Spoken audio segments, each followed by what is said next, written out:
ilusat pärastlõunat teile kõigile, kes täna siia olete jõudnud. Me alustame jälle Muhu Nelipühi kiriku jumalateenistust Jeesuse Kristuse nimel. Ja me oleme kokku kogunenud siin Jeesuse Kristuse nimel. Täna ma tahaksin kõigepealt lugeda teile laulu 103. See on Jumala hea tegude ülistus. Et meil ei ununeks ära, mida Jumal on teinud meie jaoks. Sest nende keeruliste olukordade keskel nii mõnigi kord meie silmad lähevad nende raskete olukordade peale. Aga kui me tõstame oma silmad üles Jumala peale, et mida ta on meie jaoks teinud, siis jälle me läheme läbi kõikidest nendest olukordadest, kiites Jumalat. Ja laulude raamatus siin slaidide peal näete ka, et saate ka lugeda mõttes kaasa. Ja see on Taaveti laul. Kiida mu hing Issandat ja kõik, mis mu sees on, tema püha nime. Kiida mu hing Issandat ja ära unusta ainsatki tema heategu. Tema annab andeks kõik su ülekohtu, tema parandab kõik su tõved. Tema lunastab su hukatusest ja ehib sind helduse ja halastusega nagu pärjaga. Tema täidab su suu heaga, et su iga saab uueks nagu kotkal. Issand teeb õigust ja mõistab õiglast kohut kõigile, kellele liiga tehakse. Tema andis Moosesele teada oma teed, Iisraeli lastele oma teod. Halastaja ja armuline on Issand, pikameelne ja rikas heldusest. Tema ei riidle lõpmata ega pea igavesti viha.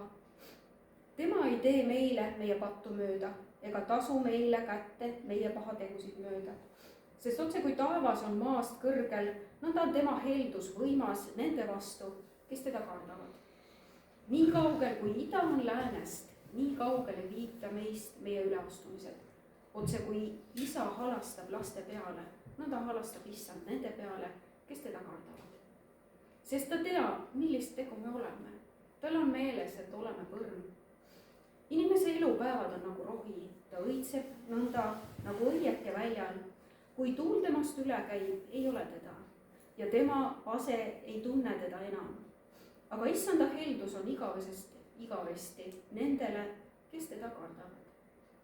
Ja tema õigus jääb lastelastele, neile, kes peavad tema lepingut ja mõtlevad tema korraldustele, et teha nende järgi. Issand on oma aujärje kinnitanud taevasse, tema kuningriik valitseb kõiki. Kiitke Issandat, tema inglid, teie vägevad sangarid, kes täidate tema käske, kuuldes tema sõna häält. Kiitke Issandat kõik tema väehulgad, tema teenijad, kes teete tema tahtmist. Kiitke Issandat, kõik tema tööd, kõik tema valitsuse paigus. Kiida mu hing Issandat. Ja tõesti, kiida mu hing Issandat. Ja see nimeline eesõigus kiita meil kristlastel, kes me oleme tema lapsed, kiita teda kui isa, hoida tema hoolitsuse alla. Ja ta on tõepoolest imeline isa. Kas tõuseme ka ja toome palves Jumala ette selle tänase Jumala teenistuse. Me täname sind, kallis taevane isa, me tõstame su nime kõrgeks. Sa oled Jumalate Jumal ja me täname, et me võime sinu ette tulla. Ma palun, et see tänane Jumala teenistus oleks sinu juhitud püha vaimu läbi. Tänu ja kiitus sulle, Issand. Ma palun ka, et sa annaksid sõnumi jagajatele just sõnumit taevast püha vaimu läbi, Issand. Et mis meid kosutaks, üles ehitaks, Issand. Me täname sind sinu headuse ja helduse pärast. Ja tõesti, me kiidame sind. Kiida mu hing Issandat. Nagu laulja on öelnud. Kiida mu hing Issandat ja meie iga saab uueks kui kotkal. Ja me tõesti täname, et me võime ka need tuua sinu ette, kellel on haigus. Jeesuse nimel tõesti, me toome need inimesed sinu ette. Jeesuse vermete läbi on meile tervist tulnud. Ja me oleme uue lepingu lapsed Jeesuse Kristuse nime pärast. Tõesti, me tuleme, issand, sinu ette ja palume tervist. Tänu ja kiitus sulle, issand, sinu headuse pärast. Me käsime kaduda igasugusel haiguse vaimul Jeesuse nimel, sest sa oled suurem kui see, kes on maailmas. Tõesti, ma palun, et püha vaim täna siin oleks kui tuul, mis puhuks meie südametest läbi, puhuks ja viiks kaasa kõik selle, mis seal olema ei pea. Jeesuse Kristuse nimel. Tänu ja kiitus sulle, issand. Aamen. Ja nüüd saame minna edasi ülistusega. Ja Kaide, ma palun. Meie võime jääda seisma ja saame kaasa laulda. Ja laulude sõnad tulevad siia slaidide peale jälle. Kui mõni laul tundub tundmatu, siis südames sa saad alati kaasa laulda. Kas ei olegi selline laulukontsept, vaid see on tõesti ülistust. Tuues Jumala ette me lihtsalt tõstame oma hääle. Ma ütlen selle esimese laulu kohta natuke lihtsalt lisaks, et laulud on kirjutatud üle 20 aasta tagasi. See oli kunagi niisugune ansambel, meie Tiia kuulus sinna, kes tegi peamiselt kõik lauludele viitsi ja Tiiu Mölder, kes siis tegi sõnu ja mõned sõnad olin ka mina teinud. Ja need laulud olid natuke teise suunaga kui ülistuslaulud. Nad olid evangeelsed laulud. Ja see laul on nüüd üks nendest, mille sõnade autor on Tiiu ja viisi tegi Tiia.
me saame jällegi teha midagi koos.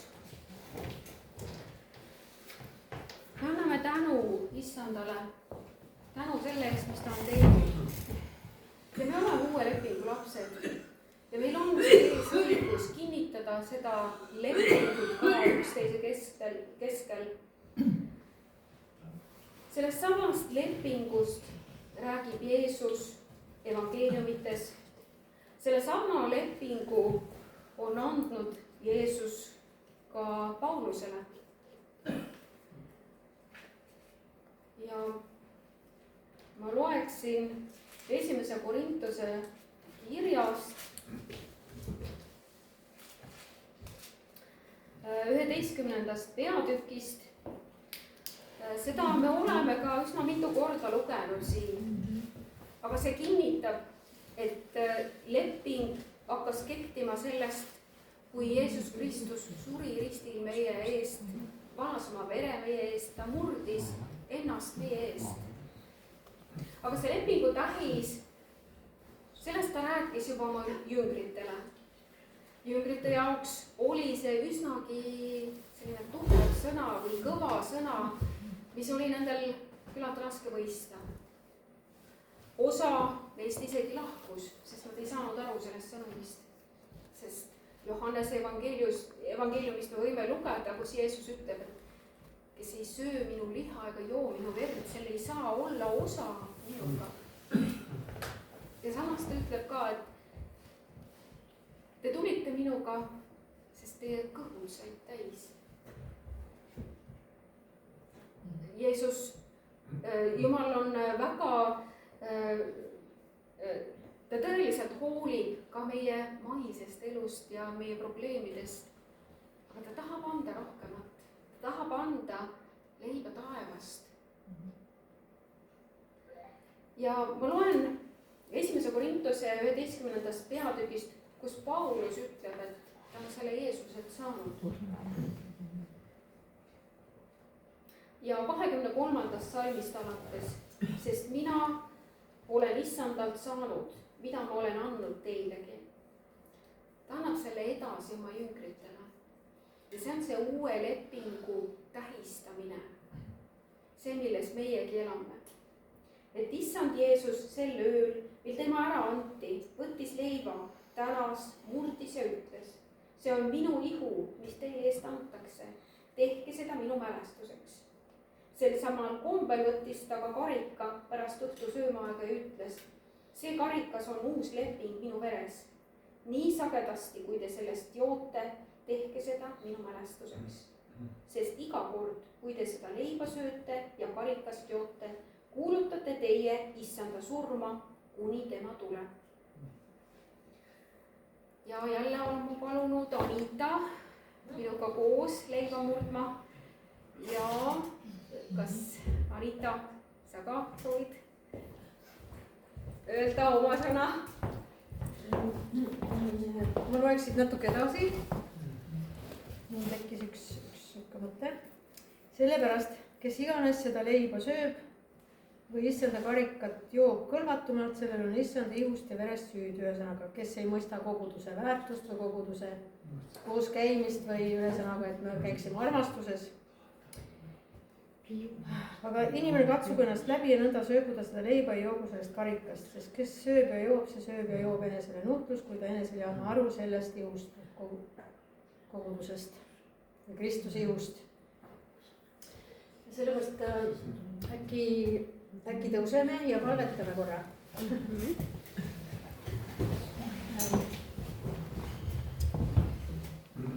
Kallis Isa taevas, Jeesuse nimel me tuleme sinu ette, me tuleme sinu armutrooni ette, et saada armu praegu. See muu kogudus tuleb lihtsalt, seisab sinu ees ja issand, anna meile andeks iga patt, mida me oleme teinud mõtte, sõna või teoga või ka tegemata jätmisel issand. Vabasta meid asjadest, mis ei austa sind. See ma palun anna andeks ja et me võiksime olla vabad ja puhta südamega kõik sinu ees, et võtta osa sellest püha õhtu söömaajast, mille sa jätsid meile mälestuseks ja eeskujuks, issand, et me võime mälestada sinu surma, mida sa tegid risti puhul. Et sa surid meie eest, et sa valasid oma vere meie eest, andsid meile selle patuse loomuse andeks. ja andsid meile ka armu, et me võime tulla sinu trooni ette, sinu armutrooni ette. issand, ma tänan tõesti selle armu eest Jeesuse nimeväes, aamen.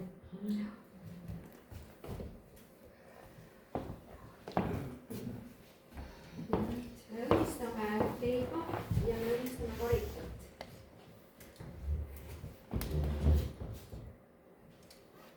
issand, ma tänan selle leiva eest, issand, ma õnnistan seda leiba, mis on sinu ihu sümbol, mis murti meie eest, et meie saaksime selle patuse loomise andeks, olla sinuga ühel meelel, ühel nõul ja teha sinu tahtmist, issand. tänu, Jeesus, ma õnnistan seda leiba Jeesuse nimes, aamen. tänu sulle, Jeesus. tõesti, ma palun, et tõesti, et püha vaim räägiks meie südame vastu. me saaksime tulla sinu ette puhta südamega ja võtta vastu see lepingu tähis, mida sina oled meile andnud. issand, sinu sõna ütleb, kus 2 või 3 on sinu nimel koos, seal oled sina meiega. anna igale ühele see tunnistus, et sa oled meiega.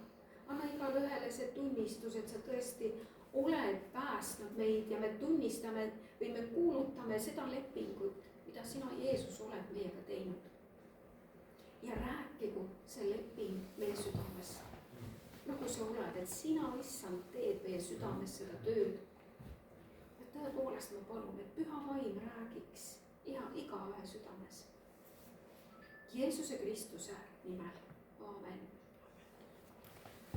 ja nüüd saame tulla, võtta siit selle väikese leivakese, kasta siia karikasse ja tunnistada tõesti seda lepingut, mida Jeesus Kristus on meie eest teinud.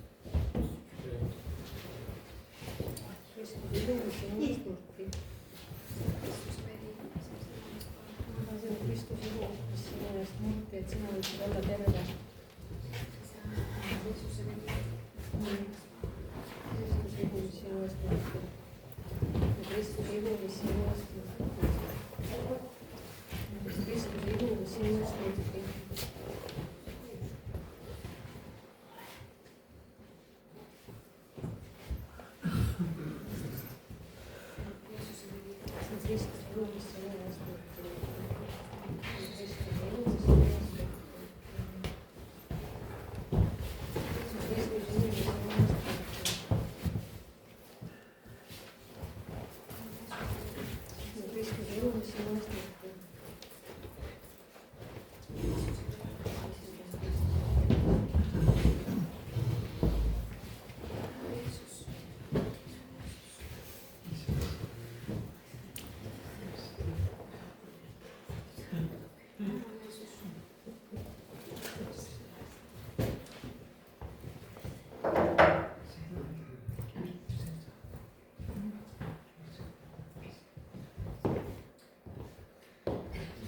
ja me täname, et meil on see eesõigus kuulutada seda uut lepingut oma elu üle.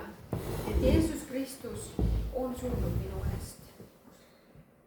Ma ei pea enam nendes pattudes käima, ma ei pea enam käima selles vanas elus. Ma saan kuulutada Jeesuse Kristuse vabadust oma elu üle ja tervist. See on ka kuulutus, mida me siin teeme. Sa oma südames usud ka seda, mida sa teed. Tänu sulle, issand. Ja meil on ka eesõigus minna edasi jumalateenistusega. Ja nüüd täna meil on ka eesõigus kuulata ühte tunnistust Veljo suust. Ja palun, Veljo.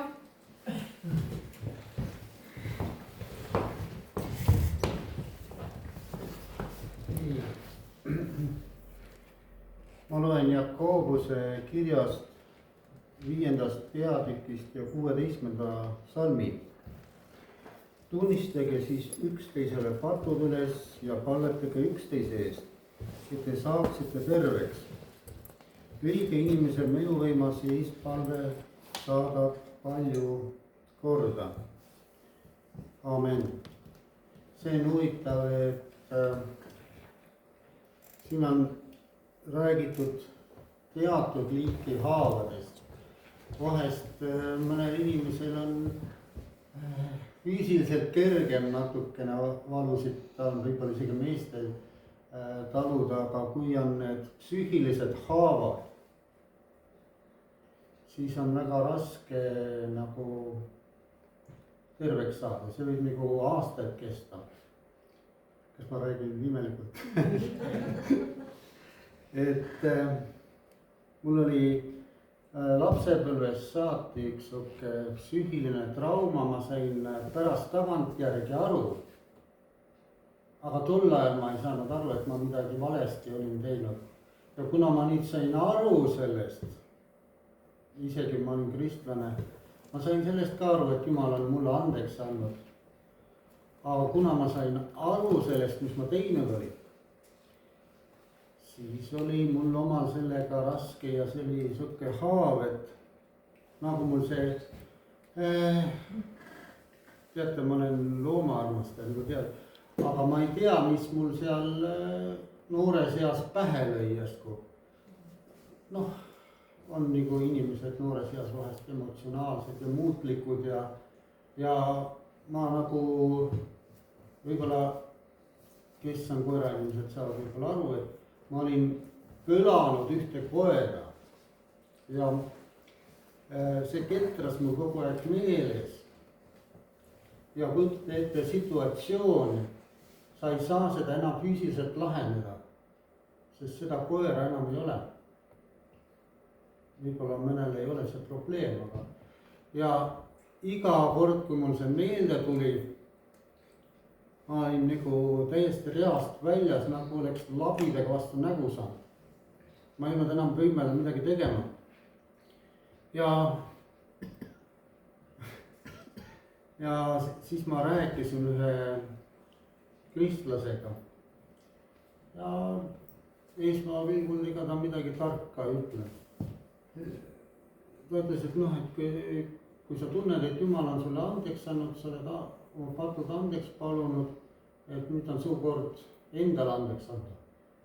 ja ma teadsin teoreetiliselt seda kõiki asju, aga peale seda hakkas nagu selline psüühiline ja vaimne tervenemine. ja mul on kõik asjad meeles, see on valus, aga enam sellist asja ei ole, et noh, ma oleksin psüühiliselt, nagu meelde tuleb, ma oleks psüühiliselt täiesti reast väljas.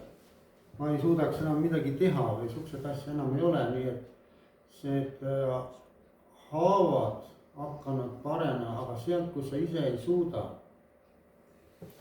et mõned on tervise erinevad aspektis, ühed aspektid on see, kui sul on üks keegi usaldusisik või räägid temale ja mul on selliseid asju veel. aga see oli lapsepõlvest kõige kaugem ja ta oli kõige kauem meeles ja sellepärast ta oli nagu kõige suurem haav, kui sul on aastaid see olnud. mida rohkem kestab psüühiline haav, seda teravamaks ta läheb. sest kus 2 või 3 on minu nimel koos, seal olen mina nende keskel. et siin on üks eraldi saladus, et kui sa ise ei suuda, siis teine kristlane võib sind valgustada. ja ma ei uskunud, et see midagi erilist teeb, aga mul ei olnud väljapääsu ja ma usaldasin seda inimest või kristlast ja see tõi asjasse muutumise. nii et ma soovitan küll, et igaühes otsige, katsuge oma südames läbi, et kes võiks sinu vaimulik vanemad olla. nagu ajalooliselt Luteri kirikus ristivanemad, et see põhimõte oli see, et nad vaatasid selle inimese vaimuliku olukorra ja aitasid teda läbi elu, pidid siis aitama. aga ma ei tea, kuidas see tänapäeval on, kuidas inimesed nüüd mõtlevad. ja samuti on selleks loodud pihiisikud, preestrid, usaldusisikud ja diaakonid. et alati ei pea, nagu ma nüüd olen kogenud, nii tarka juttu ajama või ma teadsin seda isegi, aga siis Jumal sai ennast ilmutada. Ma ei olnud ise võimeline, kus 2 või 3 minu nime on koos.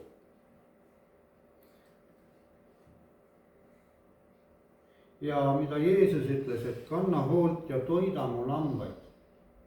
Armasta oma ligimist nagu iseennast.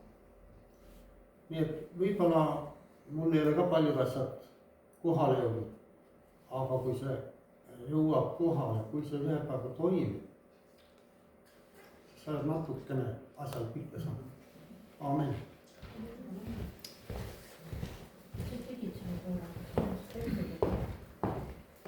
Ja jällegi see tõestab, et me oleme uue lepingu rahvas, Jumal teeb seda meie sees ja ta teeb imelisi asju.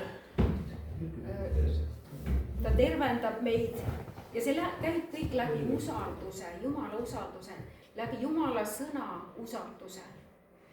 Ja seesama sõna, mida sa ütles, et tunnistage üksteisele, selle tunnistamise taga on mingi suur saladus, mida me näeme alles peale seda, kui me oleme usaldanud Jumalat ja tunnistanud kellegile, kelle Jumal on meie ette saatnud, keda mina saan usaldada. Ja nüüd Jumala usaldamisest veel. Kas me suudame usaldada ka oma finantsid Jumala kätesse? Ja ma palun Ervin, kas sa ütleksid ka natukene selle kohta?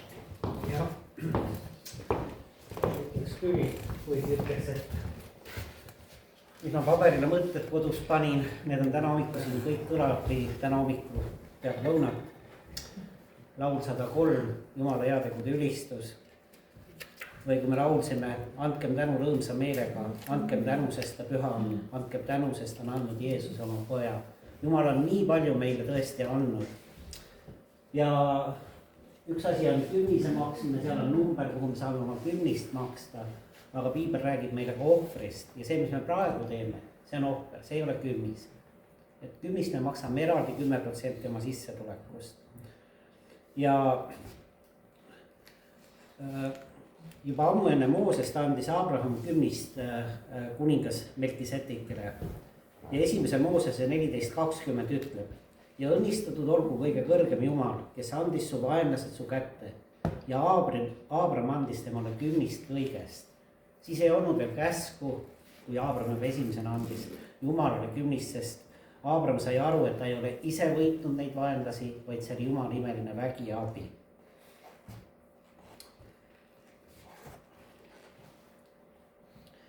Aga me kõik teame väga hästi seda sisemist häält, mis täna meile sosistab. Aga mul ei jää piisavalt. Arved vajavad maksmist, hinnad tõusevad, kaupluses on kõik nii kallis, mul ei ole, ma ei saa. Tegelikult Jumal teab meie muresid. Ja ometi on künnis ainus koht Piiblis, kus ta kutsub meid üles teda proovile panema. Ja meile kõigile 10 kordi me oleme seda kuulnud ja ma loen täna ka selle Malakia 3:10. Tooge kõik künnis täies mõõdus vara aita, et mu kojas oleks toitu ja proovige mind ometi sellega, ütleb vägede Issand. Tõesti, ma avan teile taevaluugid ja kallan teile õnnistust küllastuseni. See on kutse austada usalduse. Kui me anname ära esimese osa, mitte selle, mis meile kuu lõpus järgi jääb, siis me tunnistame, et me tegelikult usaldame Jumalat ja me anname oma pangakonto ja finantsid kõik Jumala kätte ja me anname selle esimese ära ja me oleme kindlad, et Jumal meid ülejäänuga varustab.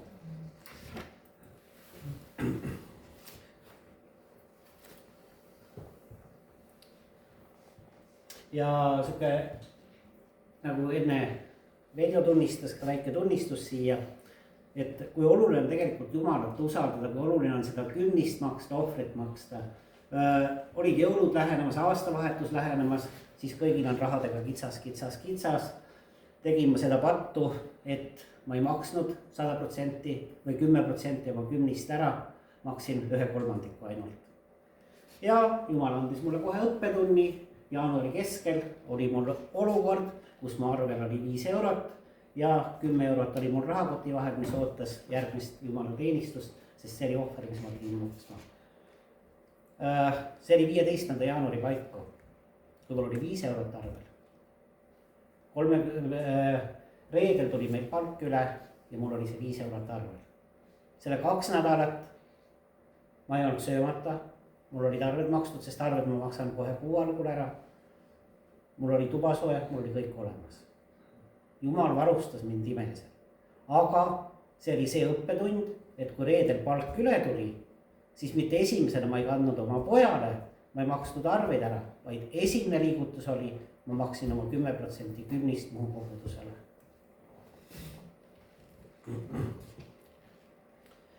Ja nõnda ma julgustan meist igat ühte, andke oma ohver. Ja see ohver tõesti, me oleme täna siin, meil on tuba soe, meil on lambid põlevad, meil on toit laua peal, majuautol on küte, tähendab, keegi on olnud usta, keegi on külvanud. Sellepärast, et kui me täna siia igaüks paneme sinna karni sisse 5 senti, meid on 10, see teeks 50 senti. Kui kaua me nii kaua püsiksime, kui kaua me neid ruume saaksime rentida, kui me tegelikult ei täi Jumalale anda.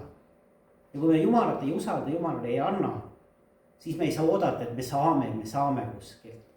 Kas me oleme nagu enamus maailma inimesed, hoiame küüned omale poole, ma mõtlen, kust ma saan, mida ma saan, palju ma saan. Või oleme nagu Jeesus, kes on iga pildi peal, käed laiali ja annab.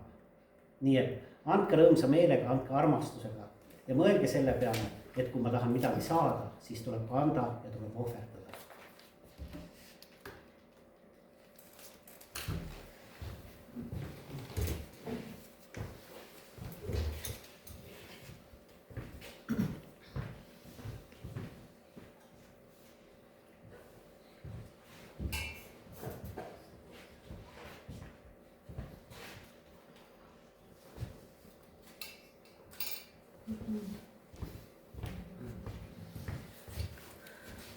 Issand, ma tõesti tänan igat rõõmsat andjat. Issand, et me saame anda armastusega, issand, et meil on mõistmine ja arusaamine, et kui me ei külva, siis meil ei ole ka midagi lõigata. Iga, kes me oleme tegelenud põllumajandusega, teame väga hästi, kui sinna põllule midagi ei pane, siis ei ole ka võtta. Ja et see kogudus saaks püsida, et see kogudus saaks toimida, et toidupank saaks siin muus toimida, issand, et me saaksime, et sina varustad, sina annad ja me usaldame Jumal sind ja kogu oma finantsid, oma elu, issand, et me usaldaksime sinu kätte, sest sina oled imede, issand, sina teed imesi, issand, sa varustad meid kõigega, mida me vajame, ka sellega, mida me ise ei oska aimata, issand, sina oled meie varustaja ja isa, ma tänan sind kõige selle headuse, eelduse, armu ja armastuse eest. Amen.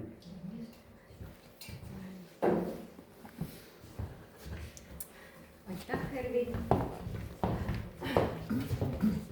Tõesti, eks Jumal ju näeb meie südameid ja eelkõige ta ootab, et me usaldaksime teda. See on usalduse leping. See ei ole enam käsuleping, lihtsalt usalduse leping. Meil on jah, tõepoolest külvi ja lõikamise seadus. Mida külvan, seda lõikan. Ja tõepoolest ma palun, et püha vaim meie südames räägiks, kuidas see leping toimib. Ja et see on eesõigus käia koos issandaga. Ja nüüd me saame minna edasi ka jutlusega ja tõepoolest, et Kaide saaks jagada meile südamest see, mida Jumal on tema südamesse pannud. Et see on eelkõige südamest südamesse leping, mis tema on meiega teinud. Ja palun, Kaide.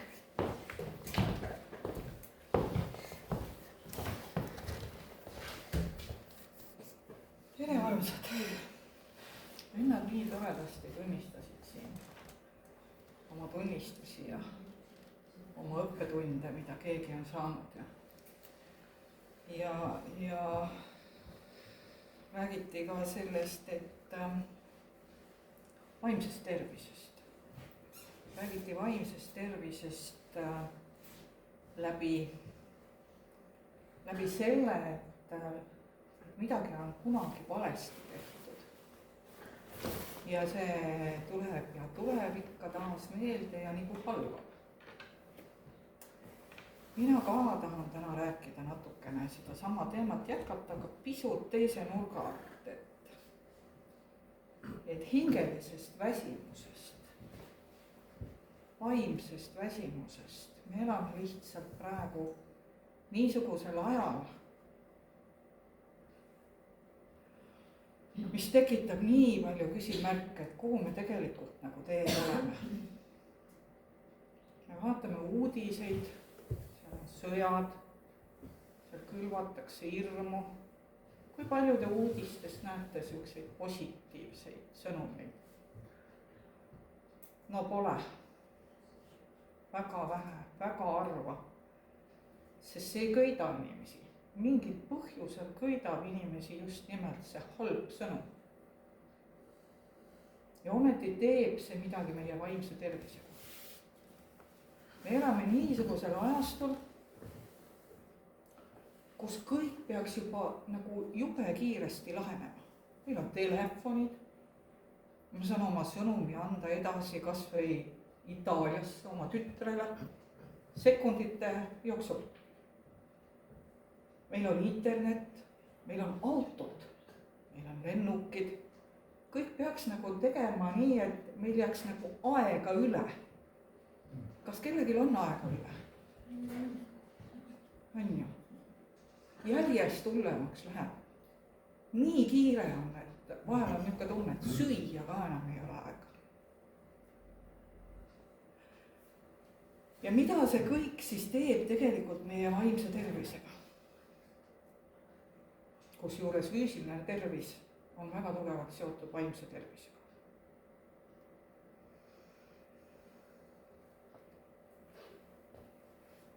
Meil on nagu, ma ei räägigi sellest ihulikust väsimusest. Ma räägin hinge väsimusest. Ühel momendil sa nagu tunned, et mul on liiga palju ülesandeid, mul on liiga palju vastutust, kõike on liiga palju ja aina antakse juurde. Sest mida paremini sa oma tööd ja asju teed, seda rohkem tullakse ja öeldakse sulle veel, kuule, sina oled küll see, kes sellega hakkama saab. Ma väga ju oma tööst teile rääkida ei tohi ja ma ei räägigi. Inimeste isiklikud elud, see nii on. Aga see koormus on vahel nii tugev ja nii raske. Ja kui sa juba vaatad oma seda tegemata tööde nimekirja ja siis tuleb sõnum, et kolleeg, keda sina pead asendama, on jäänud haigeks, jäänud haiguslehele. See tähendab, sa pead nüüd veel suutma 2 inimese töö ära teha. Ja tal on just pooleli kohtu seisukoha kirjutamine. Pere kohta, kellest ma mitte midagi ei tea. Ja ma pean leidma selle aja, et ennast kurssi viia ja tähtajaliselt õige tähtajaga esitada. Aga sellest tähtajast, mis kohus andis, on läinud juba 10 päeva ära.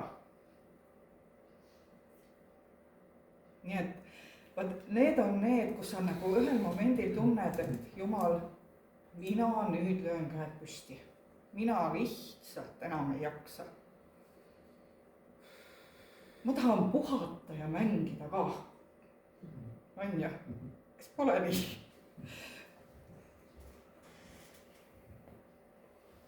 Ja see väsimus ja see hingeline väsimus, see tegelikult ei kao nagu ära ühe siukse kosutava unega või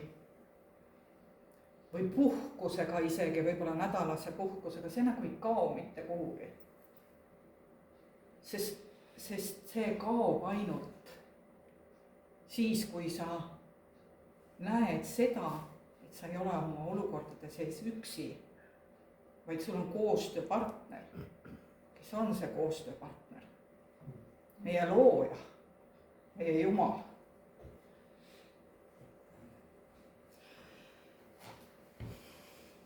Ühesõnaga, et see väsimus on nagu selline, kui ma seda nüüd kirjeldan, võib-olla on keegi teist ka seda kuulnud. Mul on tunne, et nii tööl kui kodus on kõik minu õlgade peal. Ma olen väsinud hoolimisest, muredest, suhetest, ma olen kõigest väsinud. Ma tahaks olla üksi ja mitte kellegiga rääkida. Tuleb tuttav ette mõnele.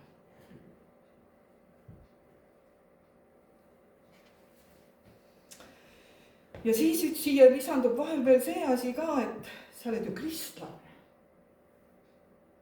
Sina peaksid ju suutma alati naeratada, alati olla rõõmus.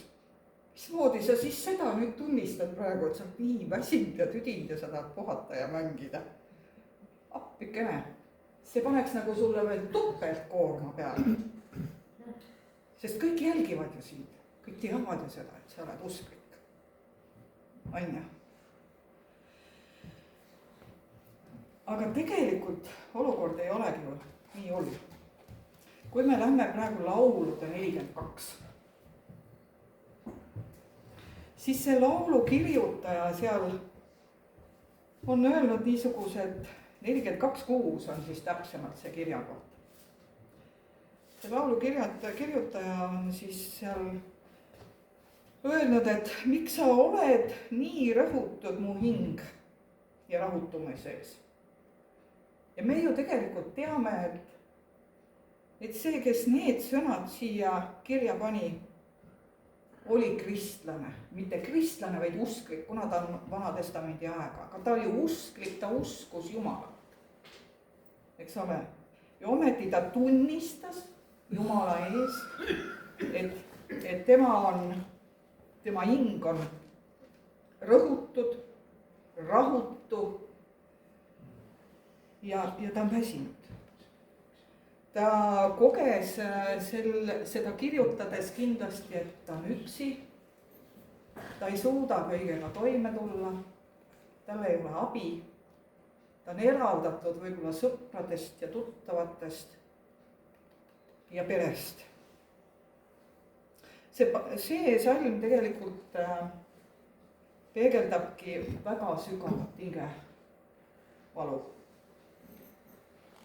Aga samas, kui me sealt edasi loeme, me näeme, et tal on ka usk ja lootus.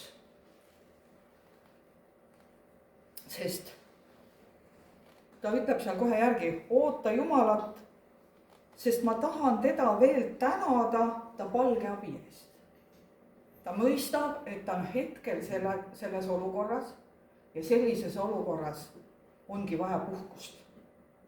Ei olegi vaja midagi teha, tormata ja tõestada, et ma saan kõige hakkama. Ja oodata Jumalat. Lihtsalt oodata Jumalat. Ja ta ootabki seal Jumalat, sest ta juba teab, et ta saab tänada Jumalat selle eest, selle abi eest, mis talle tuleb. Ta on nii veendunud selles. Nii et tegelikult väsimus ja lootus, see ei välista teineteist. Et me võime olla nagu sügavalt väsinud, aga siiski otsida Jumalat ja oodata lahendust tema käest. Olen veel natuke aega Vanas Testamendis. Vaatame Eelia lugu. Et vaadates siis seda esimese kuninga raamatu 19. peatükki, me näeme Eeliat. Ja Jumal kutsus tegelikult Eelia prohvetiks väga keerulisel ajal Iisraelis, kus kuningas Ahab valitses ja tema naine Isabel ja nemad propageerisid kõik Baali kummardamist. Et tegelikult ebajumala kummardamist kuningas ja tema naine eesotsas. Aga Eelia oli ikkagi mees, kes kuulutas Jumala sõna väga selgelt ja julgesti, kuigi ta teadis, et see on tema jaoks päris ohtlik.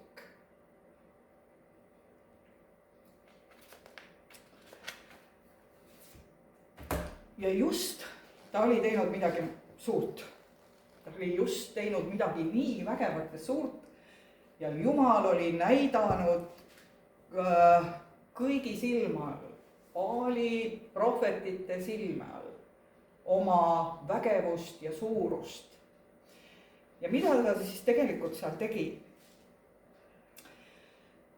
Ta kutsus välja Baali prohvetid, et näidata Jumala võimu Karmeli mäel, sest ta oli teinud ohvrialtari sinna ja hakkas palvetama, et Jumal taevast süütaks tulega selle ohvrialtari. Ja Jumal vastas ta palve peale. Kõik need inimesed, kelle ta oli kokku kutsunud sinna mäele, tuli taevast ja põletas selle ohvri. See oleks nagu pidanud olema selline võit Eeliale. Te nägite kõik, on ju, minu Jumal elab, just nimelt tema elab. Sest eelnevalt ei olnud ju Baali prohvetid suutnud ohvriandit süüdata. Aga ometi pärast seda, kui ta kuulis, et kuninganna Isabel lubab teda tappa,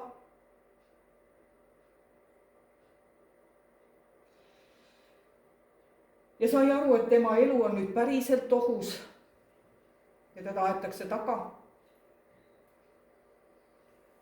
siis ta põgenes ära kõrbesse, istus puu alla ja ütles Jumalale, aitab. Ma ei jaksa enam. Võta mu elu. Ta tundis, et ta on väsinud. Ta tundis, et ta on üksi järgi jäänud, kes veel Jumalat kuulutab. Ta tundis hirmu. Ja ta tundis suurt vastutust. Sest isegi õigete asjade tegemine võib olla väga koormav. Ta tundis tõesti ohtu ja hirmu, sest Jumala töö ja Jumala meele järgi olemine ja tema teenistuses olemine võib olla tõsiseks ohuks ja hirmuallikaks ka. Me oleme nii palju kuulnud, kes on pidanud surema märtrina. Sellepärast, et nad usuvad Jeesust. Ja tõepoolest oli siis üksi ja ta tõepoolest arvas, et ühtegi teist ei ole enam järgi jäänud, kes Jehoovat kuulutaks. Aga kuidas siis nüüd Jumal sellele reageeris? Mõtleme natukene. Mis Jumal selle peale tegi? Kas ta mõtles, et selle Eeliaga pole ka enam mitte midagi teha? Täiesti mõttetu mees. Istub siin puu all ja ütleb, et ta tahab surra. Mis ma siuksega peale hakkan? Lasen tal ära surra siis. Oli see Jumala plaan Eelia jaoks? Ei, tegelikult me näeme, et Jumal mõistab teda. Jumal saab aru, et me oleme ainult inimesed. Ja me tunnemegi siin neid tundeid, mida me tunneme ja meil on õigus neid tunda. Ja Eeliale siis saatis Jumal ingli, kes tõi talle süüa ja vett. Et Eelia saaks jõudu koguda. Ja siis ta lubas tal puhata 40 päeva.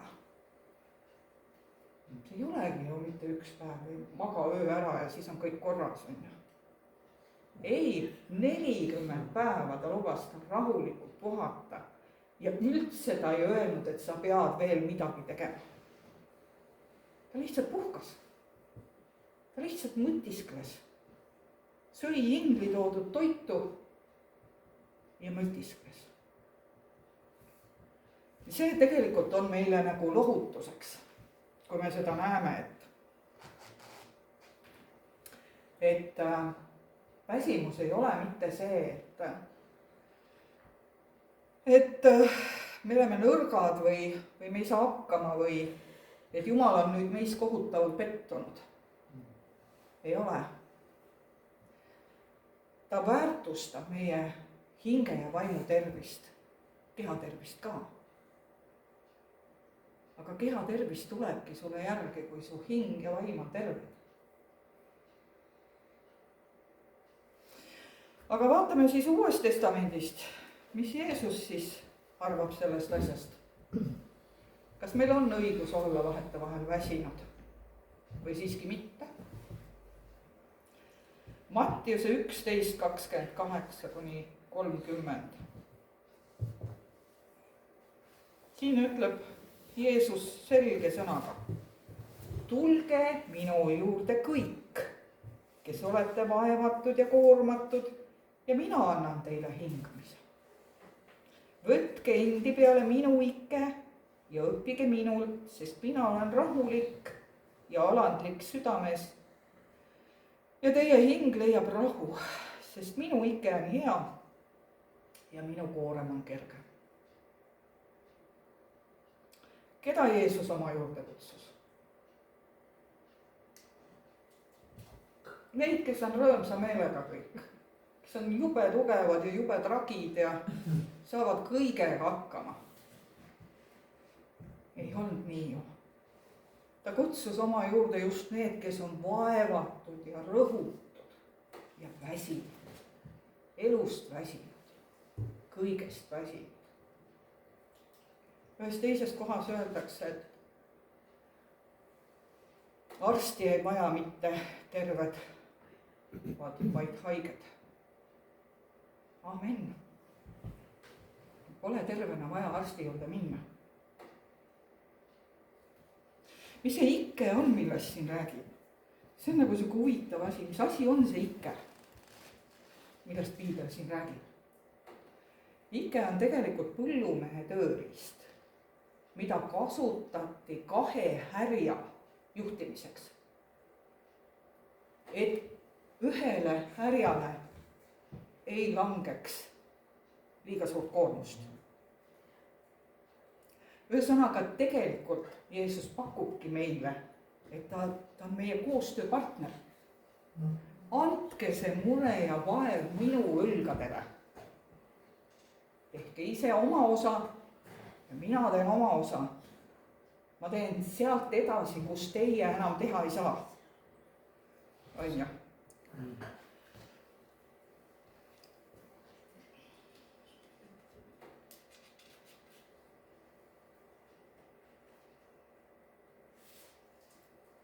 ühesõnaga, et Jeesus tegelikult tahabki ise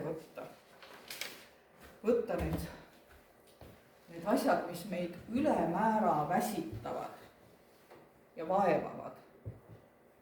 ta tahab, et me oskaksime oma silmad pöörata tema peale, et meil oleks nii suur usaldus, et Jumal, koos sinuga ma lähen läbi tulest ja veest. koorem, mis asi see koorem on? koorem tähistab meie muresid, on ju? mis asi on? igasugused täpselt ongi, millest ma juba olen rääkinud, et need ülesanded, vastutus, vaimseid koormaid, kõik igaüks teab ise, mis on tema koormad.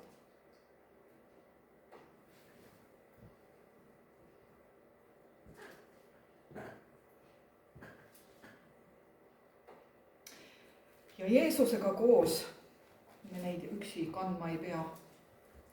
ja me tulemegi sealt välja.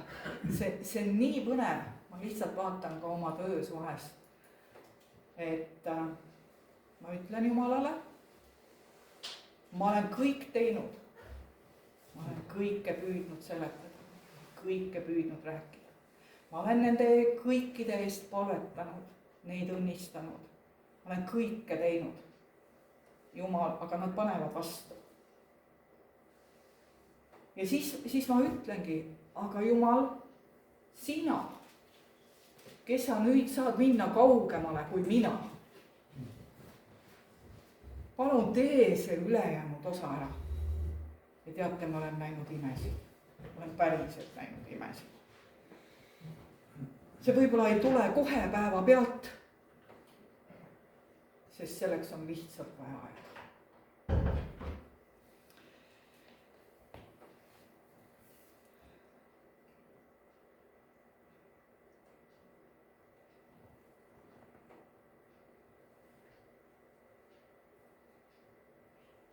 Ühesõnaga, et tegelikult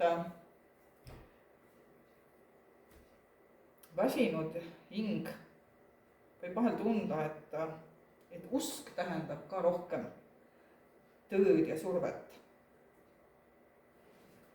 Aga tegelikult see nii ei ole. Tegelikult see usk annab meile hingamise. See usk võtab meie pealt ära vastutuse. Lõplik vastutus on Jumalal, kes on kõige looja, kes vaatab ise, millisesse peresse üks või teine laps sünnib.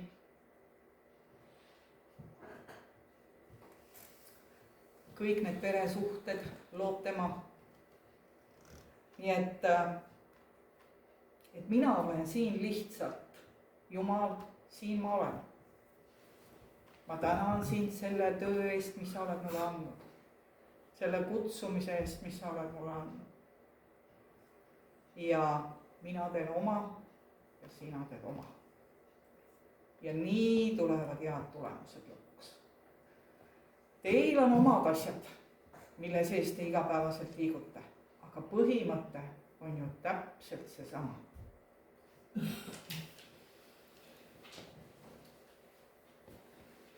Esimene Peetrus 5.7 öeldakse, et heitke kõik oma mured tema peale, sest tema hoolitseb teie eest. Sealpärast ütleb, et ta teeb seda hästi. Ta teeb seda tõesti südamega.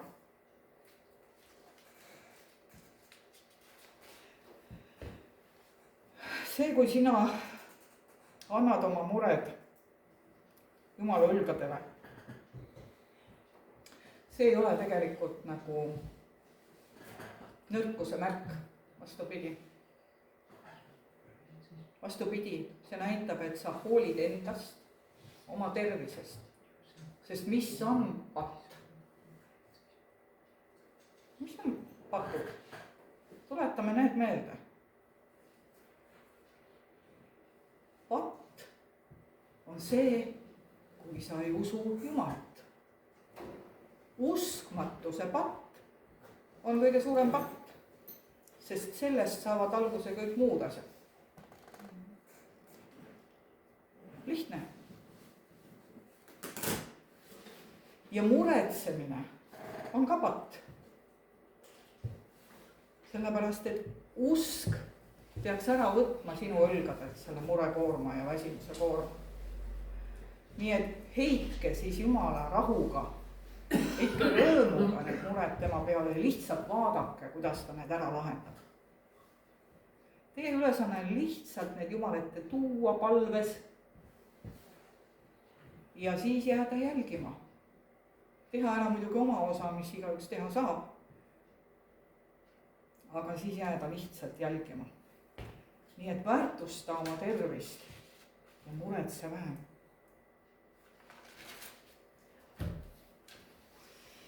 Jesaja, lähme sinna Vanasse testamenti tagasi. Jesaja 40, 29, 31. Et vaata, siin ongi nüüd nendele sõnum, kes oma väsimuse ja murede sees ootavad Jumalat. Ja ta ütleb, et ta annab rammetule rammu, jõuetule jõudu. Poisidki väsivad ja tüdivad, noored mehed komistavad ja kukuvadki. aga kes ootavad issandat, saavad uut rammu ja saavad omale uue jõu. Nad tõusevad tiibadega üles nagu kotkad, nad jooksevad ega tüdi ja nad käivad ega väsi. See annab sulle tiivad küll, kui sa ühel momendil näed, kuidas Jumal tegutseb siis, kui sina sealt piirist enam edasi minna ei saa. See annab sulle sellise jõu, sa näed neid imesid ja sa lendadki nagu kotkana ja teeb sind kohe rõõmsamaks. Ühesõnaga, et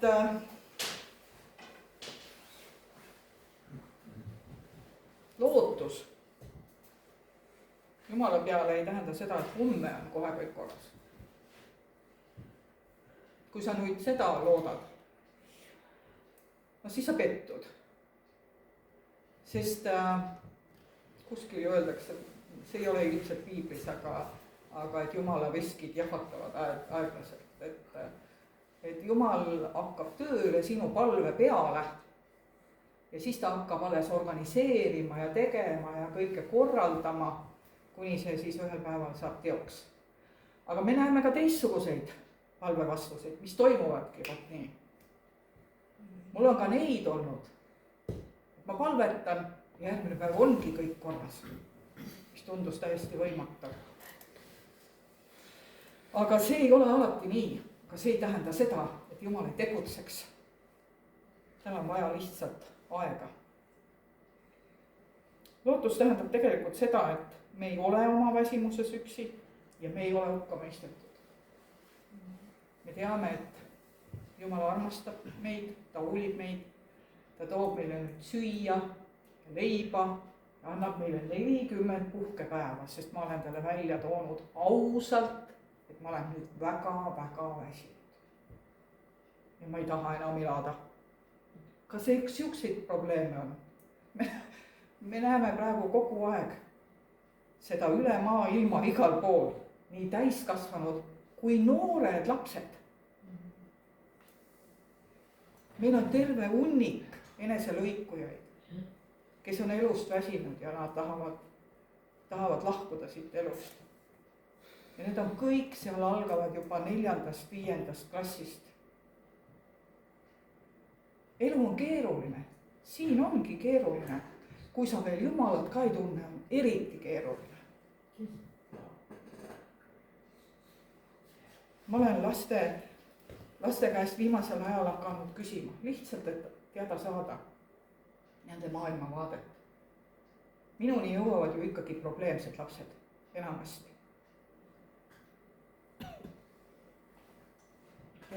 Ja üks ainuke lihtne küsimus. Kas Jumal on olemas?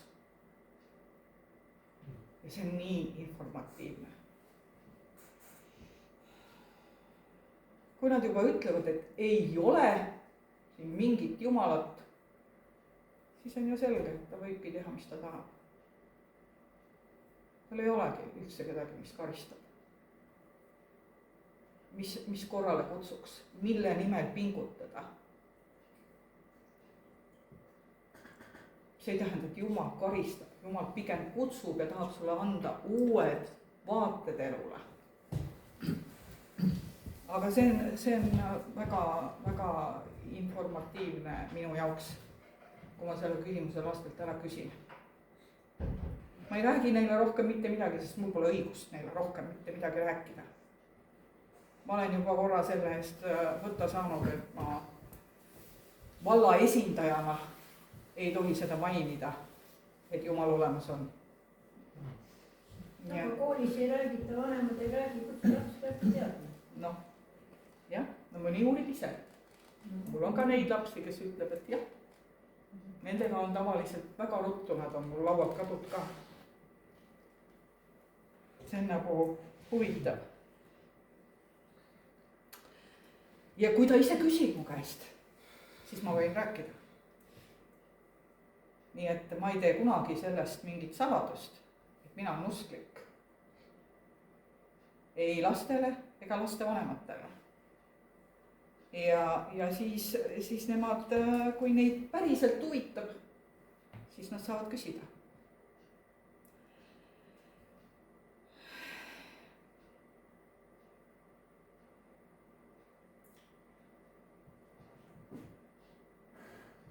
sa ei olegi võimeline tegutsema, kui su hinge tervis on halb.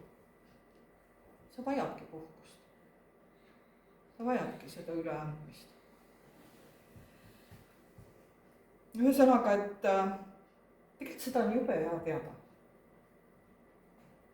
et iga kord, kui me Jumala juurde tuleme, siis ei ole vahet, kas ma olen parasjagu tugev või siis olen ma selles situatsioonis, et ma ei jaksa.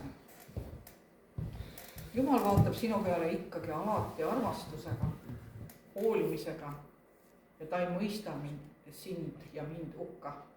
Ja see tähendabki seda, et väsimus ei ole patt. et olge enda vastu ka natukene leebemad.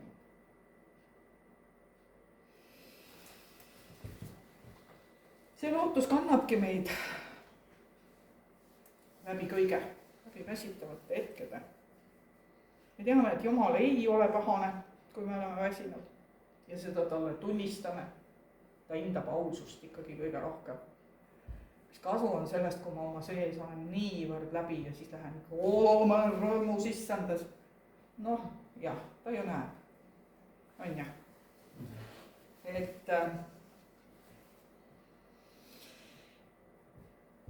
ta annab sulle aega taastumiseks ja ta soovib sinuga sinu koormat jagada.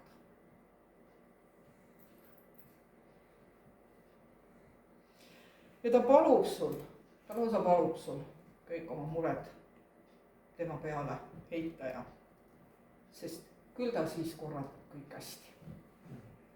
usume seda sõna, jälgime, kuidas ta seda teeb, tunneme rõõmu, siis meil on tunnistusi, mida saame edaspidi kirikus jagada teistele armsatele õdedele, vendadele, kes on Jumala oma ellu vastu võtnud. nii et tahan teid julgustada lihtsalt. oleme ausad, tunnistama, kui on raske, heitma oma koorem Jumala peale, tema on sinu partner, tema on sinu isa, tema on sinu kuningas, tema on sinu tervendaja, ta on kõik. ja ta on sinu looja. ja tal on plaan sinu elu jaoks. ta teab täpselt, kuhu ta sind viia tahab. Amen. nii et minu poolt kõik. ahah, teeme siis lõpupalve ka.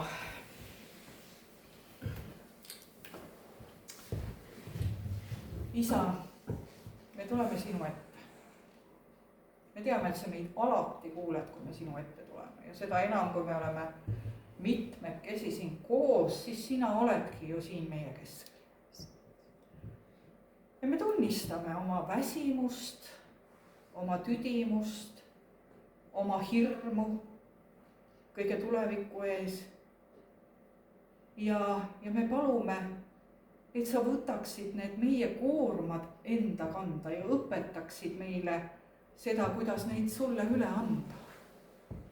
et ise tulla hingamisse, jääda armastusse ja tajuda, et meile on kõik andeks antud Jeesuse vere läbi ja me võime oma teed käia julgesti, ilma oma silmi maha löömata.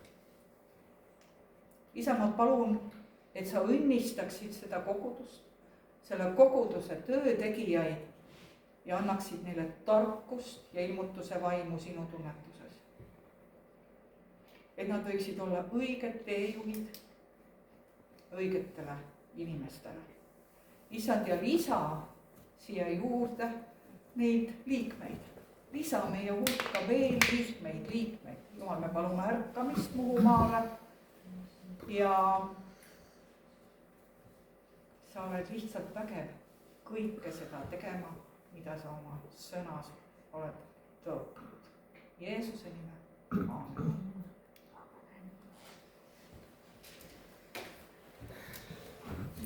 aitäh, ära mine veel ära, et laulame lõpus veel ühe laulu.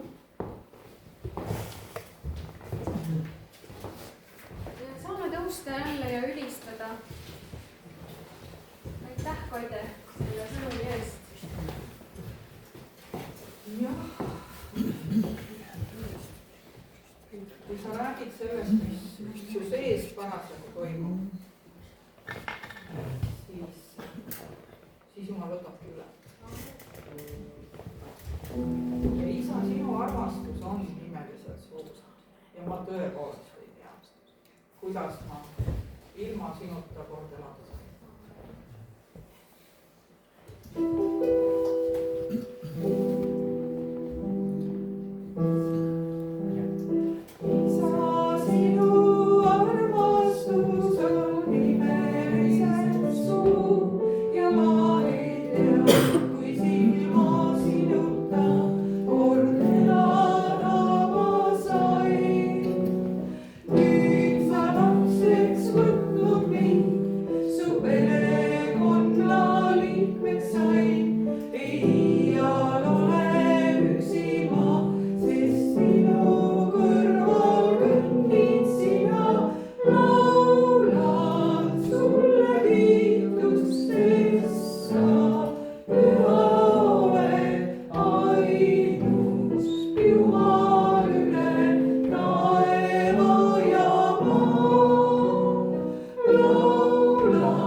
Rasketes olukordades, mis praegu meie ümber valitsevad.